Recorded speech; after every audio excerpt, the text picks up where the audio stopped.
ஐயா நான் துணி பறக்க மாட்டேன், நான் போய் எடுத்துட்டு வரேன்.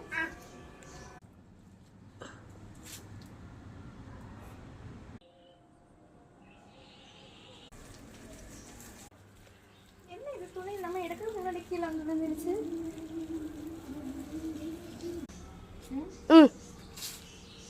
என்ன இது? கோ. சரி நீ வச்சிட்டியா? அக்கா நான் இத சொன்னேன். என் ஃப்ரெண்ட் இல்ல வாரேன்னு சொன்னாங்க, நான் இன்வைட் பண்ணிருக்கேன்.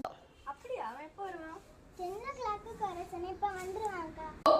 திவானா உனக்கு தெரியுமா, நான் இந்த கிஃப்ட் ஹெரோன் பர்த்டே கொடுக்க போறேன். நீ வேணா கொடுக்குறியா?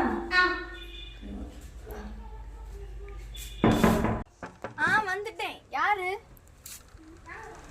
வாங்க வாங்க. நீ வந்துருக்கியா? வாங்க. ஆமா, அவ இப்பதான் வருவா, நீங்க போங்க.